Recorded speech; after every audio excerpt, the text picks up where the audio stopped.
desire have I desired to eat this Passover with you before I suffer. Okay, now, I actually think that Luke cuts out a bunch of stuff. Matthew and Mark begin by him saying, verily I say to you, one of you shall betray me.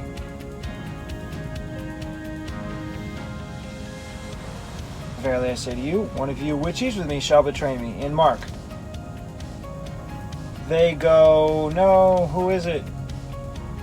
He says, it's one of the 12 which dips with me in the dish.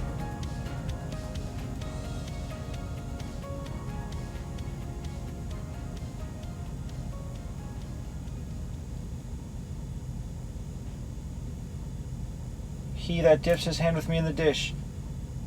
Son of Man goes as written of him, but woe to that man by whom the Son of Man is betrayed. Then, okay, this is a strange situation. Judas himself says, is it I?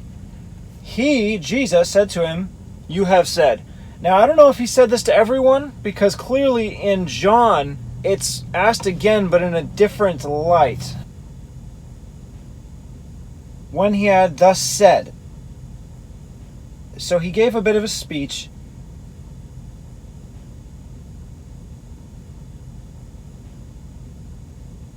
And again, this is after the supper. That's how chapter 13 begins. He rises from supper, laid aside his garments, took a towel, he washed all their feet, then said, verily, verily, I say to you, that one of you shall betray me. The disciples looked one upon another, doubting of whom he spoke. So perhaps the supper should happen. Then this account in John. Then he makes this exclamation, and I'll combine them all together. Verily I say to you, one of you shall betray me.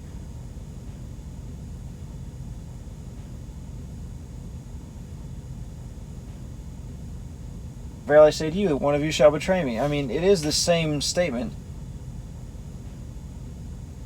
So in Matthew, Judas just comes out and says, is it I?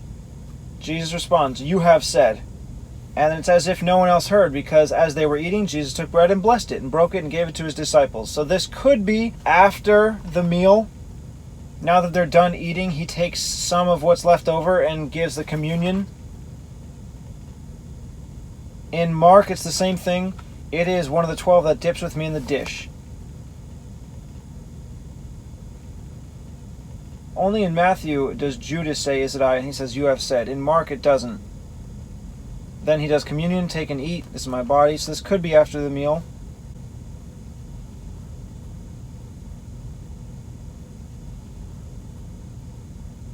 In Matthew 26, he admits to Judas that it is you. He gives communion. Gives a very short speech, just 2 verses. I say to you, I will not drink hereafter the fruit of the vine until the day when I drink of it new with you in my Father's kingdom. Then verse 30, when they had sung a hymn, they went out into the Mount of Olives. So the Last Supper is very short, if it even happens at all. They don't even mention it here in Matthew 26. They sat down.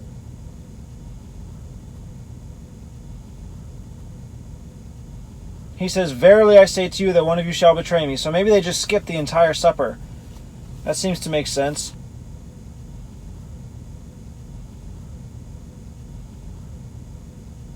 John has more information. When the supper was over, he washed their feet.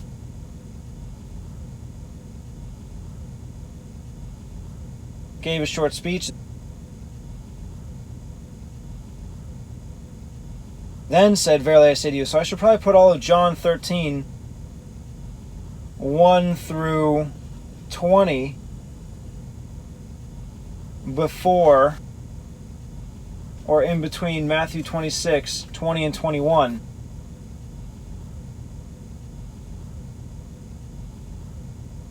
And Mark in the middle of verse 18. As they sat and eat, Jesus said, verily I say to you, one of you which eats shall betray me.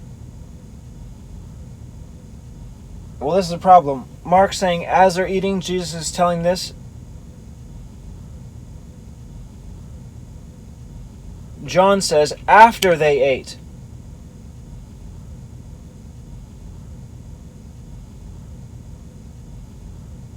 Jesus says, one of you will betray me. I didn't even look at Luke yet. What does Luke say? He sat down. With desire, if I desire to eat this Passover with you before I suffer, if I say you, I will not more eat thereof until the day of the kingdom comes. He gave communion. So this could be after the meal.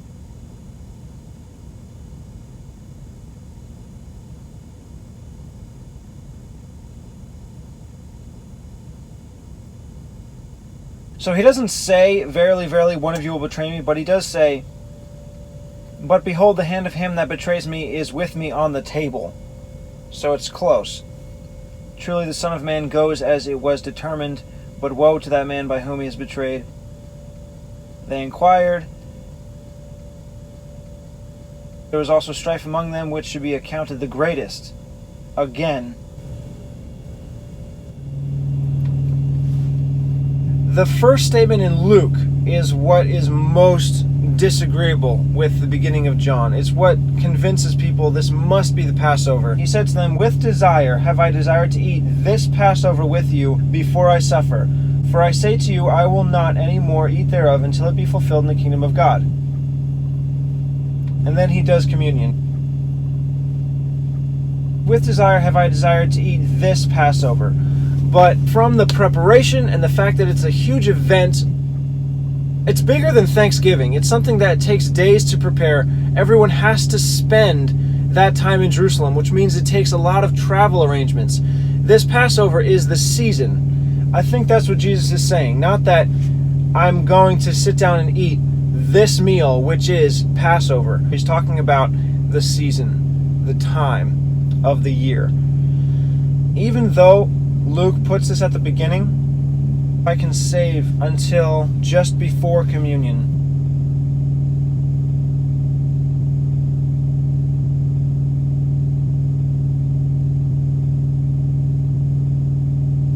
This is the problem. Communion is shown after he exposes Judas Iscariot in Matthew. It's also after he exposes Judas in Mark.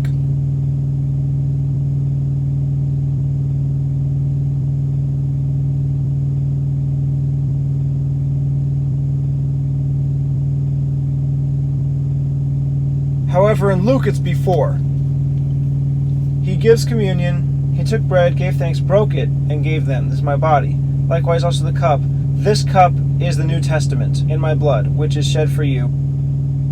Then verse 21. Behold, the hand of him that betrays me is with me on the table. And then they have their disagreement about who it is. So this is him speaking about the betrayer. It doesn't quite make sense if communion is going to be after he speaks about his betrayer.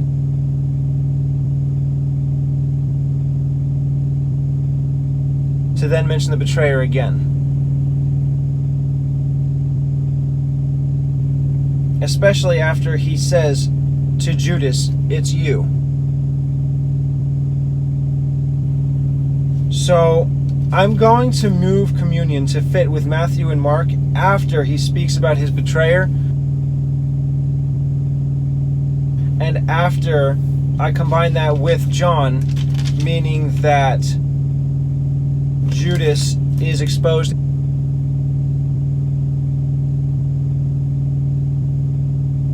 and Judas leaves.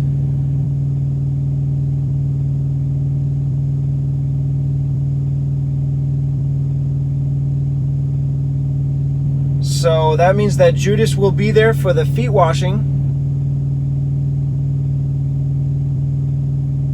but he will not be there when he gives out bread and wine. John doesn't actually have the bread and wine. He skips that. So I'm going to go with the majority witness, Matthew, Mark, that it's after Judas leaves. Another issue is that only in Luke is this response given by Jesus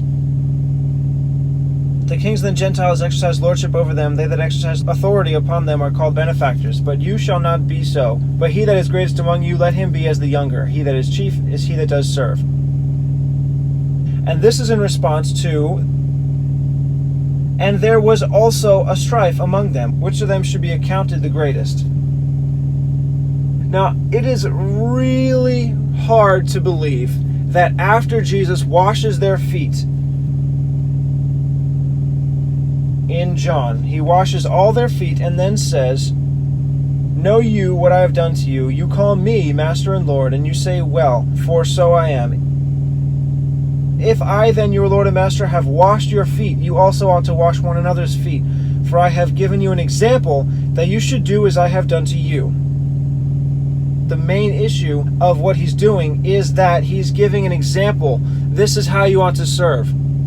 Don't try and be in command of other people, to have power and authority to tell anyone what to do. Serve other people. It's extremely hard to believe that after Jesus gives this example by his own actions, that then later in Luke there was strife among them, which of them should be accounted the greatest. That is a big smack in the face. Here's the two options. I actually did read in one article, this guy was a Catholic, he was explaining how Jesus gave this example, but it just didn't impact the disciples. They ended up arguing amongst themselves, and Jesus was saddened. That's one possibility. I think that's really difficult to say.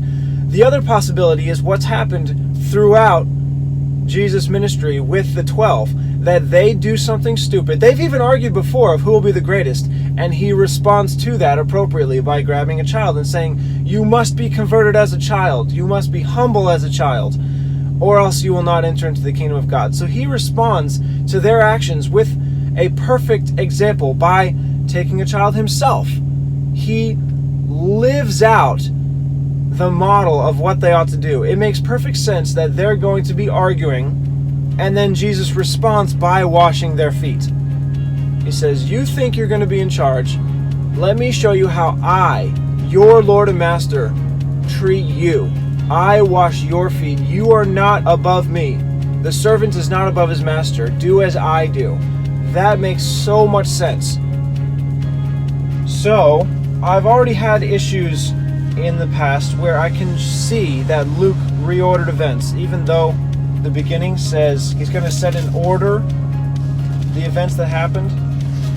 But I don't think that's enough reason to believe everything Luke says is in perfect chronological order. Most of what Luke says is in chronological order, but not everything. There are some times where I can surely show Luke deviated from the chronological account. So I'm okay saying that the events in Luke of the Last Supper are out of order, especially when I need to go with the majority witness, which is Matthew and Mark, and if they work together with John, that'd be 3-1.